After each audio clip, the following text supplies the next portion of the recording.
Mengurus haji. Mengelola Indonesia.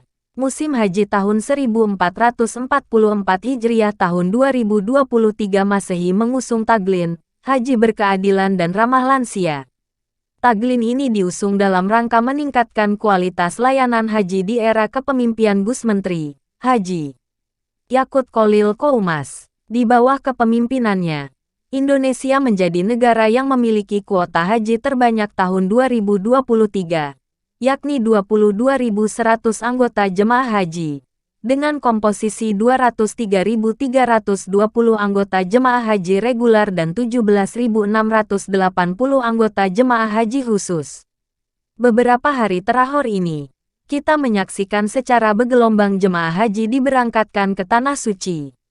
Tercatat, sebanyak 66.943 jamaah haji lansia akan diberangkatkan tahun 2023 ini.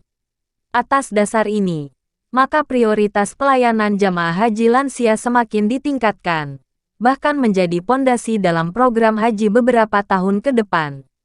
Diperkirakan, 15 tahun ke depan mayoritas jamaah haji Indonesia akan didominasi oleh jamaah haji lansia. Slamet ST, Kepala Bidang Jamaah Haji Lansia dan Disabilitas PPIH Arab Saudi, menjelaskan program haji ramah lansia tersebut dilakukan karena grafik lansia dari tahun ke tahun terus mengalami kenaikan. Apalagi masa tunggu haji paling rendah 15 tahun. Bahkan ada yang masa tunggunya mencapai 46 tahun. Hal itu dikarenakan masyarakat Indonesia biasanya mulai mendaftar haji atau melakukan setoran setelah kondisi ekonominya mapan. Dalam rangka peningkatan pelayanan haji lansia, Kementerian Agama telah menyiapkan 13 skema.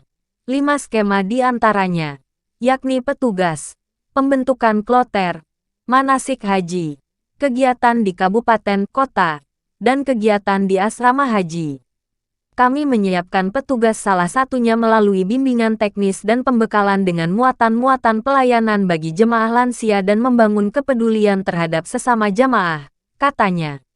Skema yang disiapkan mulai dari menambah standar operasional prosedur SOP pembentukan kloter jemaah haji lansia, memasukkan materi manasik haji ramah lansia, hingga membuat edaran pelepasan jamaah haji lansia secara singkat dan menyempurnakan SOP pelayanan one-stop service dengan memprioritaskan jemaah haji lansia. Kita semua harus peduli, karena tanpa itu, maka akan mengalami kemunduran prestasi. Indeks kepuasan jamaah haji tahun 2022 sebesar 90,5. Kita tidak akan mampu jika ini tidak dilakukan bersama.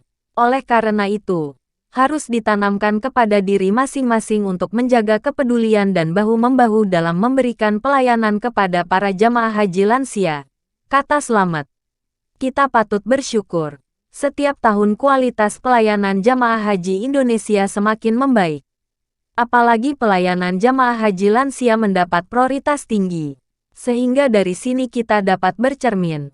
Pemerintah sejatinya memiliki kepedulian yang cukup tinggi terhadap pemenuhan kebutuhan hidup masyarakat, baik fisik maupun non-fisik rohani. Ini juga dapat memberi pembelajaran kepada kita, bahwa mengurus jamaah haji merupakan salah satu langkah mengelola Indonesia. Haji dan keindonesiaan kita tidak mudah mendapatkan kesempatan berhaji di Tanah Suci. Orang-orang yang mendapatkan kesempatan naik haji ke Tanah Suci hanyalah orang-orang terpanggil dan memiliki kesiapan jasmani dan rohani. Sehingga ada pameo yang berkembang. Meski orang itu memiliki harta melimpah, belum tentu terpanggil untuk naik haji. Haji merupakan keistimewaan bagi kalangan tertentu. Rukun Islam kelima dipandang sebagai fase penyempurnaan keimanan seseorang. Sebagaimana disebutkan oleh Friedenberg 1991, bahwa ibadah haji merupakan ritus kehidupan Muslim Indonesia yang identik dengan fase transisi menuju fase baru. Karenanya, setelah melalui tahapan pembuktian keislaman, seorang yang telah naik haji akan naik level, bukan saja status sosial baru, tetapi juga beriringan dengan kematangan mental spiritual. Pada fase ini, seorang haji akan semakin menyadari dan memaknai Allah satu puncak tertinggi dalam praktik keagamaan, berupa kesadaran tentang egalitarisme atau persamaan derajat kemanusiaan di hadapan Tuhan.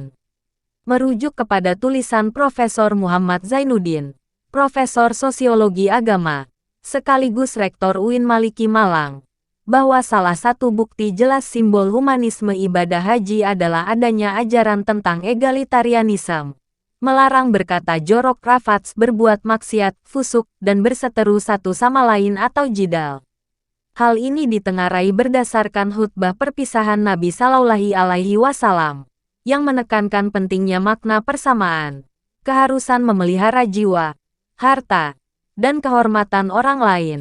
Larangan melakukan penistaan pada kaum lemah, baik dalam bidang ekonomi maupun bidang lain. Dari sini kita dapat memahami bahwa haji bukan semata soal spiritual individual, tetapi juga berkaitan dengan urusan kemanusiaan dan persamaan derajat. Pemahaman ini penting, sehingga bekal pengalaman yang diperoleh selama berhaji dapat memberi efek secara luas, efek individual dan efek ke masyarakat setelah kembali ke tanah air. Sebagai duta bangsa, jamaah haji dapat menyebarluaskan pemahaman egaliter dan persamaan kepada semua elemen bangsa yang sedang berhaji di Tanah Suci. Dan setelah kembali ke tanah air, pemahaman egaliter dan persamaan derajat ini dapat diimplementasikan di negeri ini. Karenanya, orang yang telah berhaji tidak boleh larut dalam pendakian spiritual individual semata, tetapi juga memiliki kepedulian terhadap sesama, memandang bahwa semua manusia sama di mata Tuhan.